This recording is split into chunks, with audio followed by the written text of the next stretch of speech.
You franchised in 2020, you got 18 open, you're in the mid 30s, including in development. So even despite starting through in COVID and despite interest rates being higher, Yeah. you're still continuing to grow. Tell me about how the interest rates obviously are elevated from where they were 3 years ago, how that has impacted though your franchise development. I think the only time it really hindered us was just, franchisees getting very excited to get to the very end and then find out from the bank that deals have changed at the last second due to interest rates going up a half a point or something. We have never had a problem with not having interested people wanting to franchise this. It's been more of a funding issue than anything else. I'm noticing banks now want a little bit more experience, even folks getting SBAs. It wasn't like that a couple of years ago, but I'm seeing that they're asking for a lot more experience than they used to. Being that you've been a franchisor before, again, not your first rodeo, tell me about how you think Majestic Residences now can scale more quickly. Like, what do you think it's going to take? Yeah, well, we're actually in the middle of an SEC filing to create a Reg A fund, which is a fund where we can start collecting money from investors. We're looking at a complete fund, a raise of 45 million. 23 million will go towards purchasing residential homes and leasing them to our franchisees, much like the way, McDonald's runs. So we're looking forward to starting that hopefully by the second quarter of 24. Oh, that's exciting. Yeah, that should, we basically take the bank out of the picture and take the 23 million. We could probably get close to 80, 90 homes once we leverage all those. Sure. Not to mention as a potential franchisee, Chuck, I have now, built in, I have more confidence knowing that I'm picking the location because I'm really just leasing the location. You've already done the hard work. Right. Do you tell me about how you pick locations? It's kind of funny. Some people believe that you have to look at very high-end neighborhoods. People living in high-end neighborhoods have the money to keep mom at home with a caregiver. So what we look at is where are there other residential care homes? Because the market will dictate itself. If there's 30 care homes in a 6-mile radius and they're doing well, then that's an area for you. And we've never been afraid of competition. One zip code in Scottsdale, Arizona has the most care homes in the world, and we have 4 homes there. They've been full for 2 years now. So I competition doesn't mean much to me. I actually want to run where competition is. Sure. Well, what's going through my head is, of course, the baby boomer generation getting older. But on top of that, even from a competitive standpoint of a Majestic Residence franchisee to franchisee, how close can we be? I would imagine really close from one home to the next, because there's just an incredible number of seniors that are going to need this.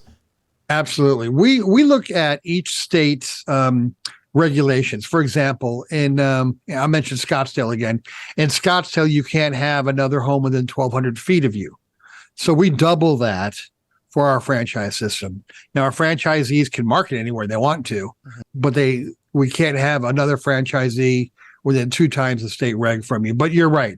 We could easily accommodate thousands of franchises in this space. Yeah, I'm just thinking there could be another Majestic Residence down the block, and it Absolutely. It really isn't competition. There's just an endless number of possible residents. So what I'm thinking about is, though, as the franchisee, Chuck, how do you help me find residents? How do I find them? Sure. Well, having my last company being the most successful in that area, I think we have a lot of connections in the industry. I was the founding president of the trade association, the National Trade Association for Placement Agents. So I know a lot of referral agents, and they do a really good job. That, and also we have a large grand opening for our franchisees in which we invite healthcare professionals, physicians, hospices, home health, home care, churches.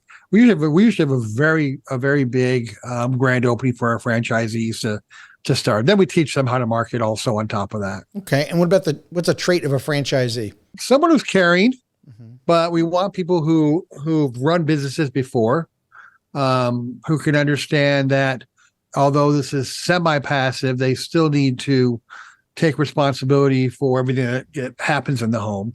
So we're looking for people that are, of course, well-funded, but also have that mentality of someone who's pretty open and outgoing.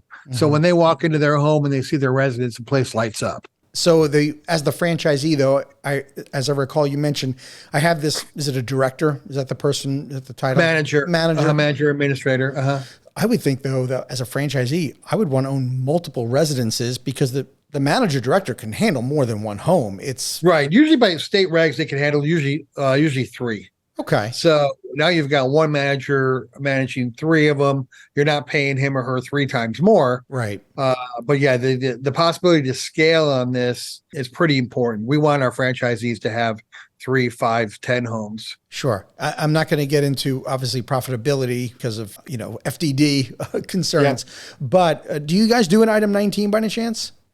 We don't do an item 19. We're still waiting. We're going to wait another year or so for COVID. We don't want anyone coming back and making any kind of COVID claims. So we want to make sure our homes are at least another year into it. They're full. Every home we've had for more than 4 months is full right now. So we're not having a problem filling them. Tell me about your corporate team. How big is the team, and what are some of the major roles that you have?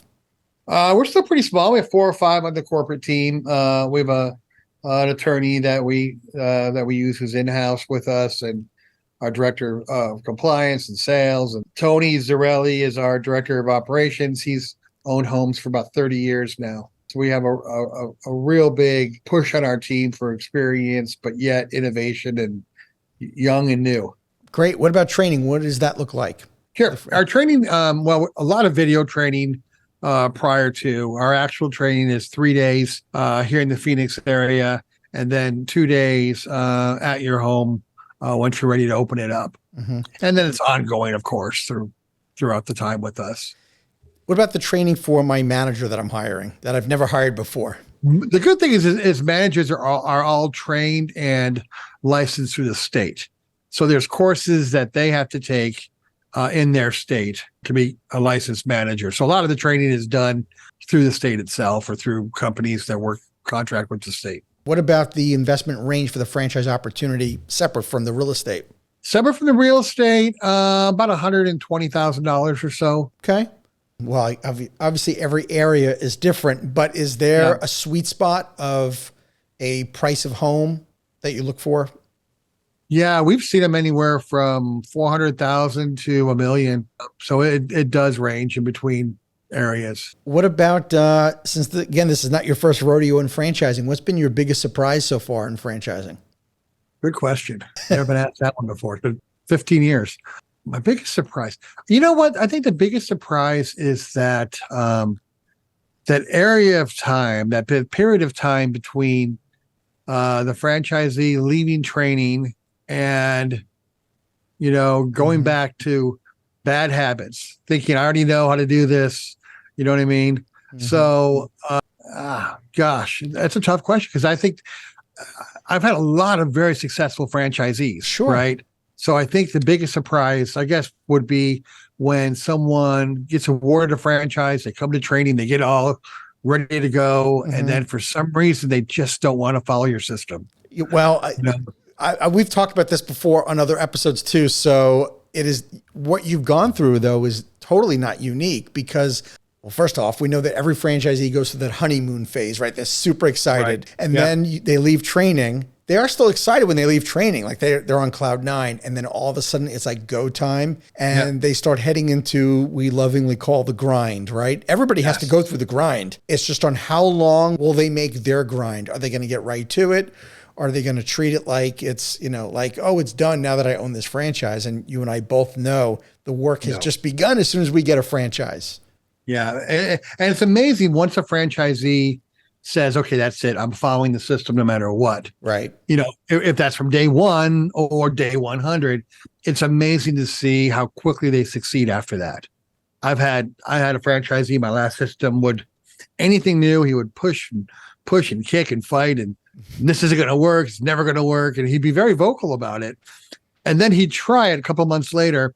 And not only did it work, but he ended up making things extremely successful. But yet not going back and saying, well, you know what, I'm doing that now. I'm following the system now. So, right. That's a funny part of franchising, you know. Thank you for tuning into the Emerging Franchise Brands podcast. For additional insights, guest applications, and to stay connected, visit us at efbpodcast.com. The Emerging Franchise Brands podcast is for entertainment purposes only, and the views expressed do not necessarily represent those of Emerging Franchise Brands, its host Frank Fiume, or Emerging Franchise Group LLC. Any discussed franchise or investment opportunity requires thorough investigation, obtaining proper disclosure documents, and expert consultation before making any investment decisions.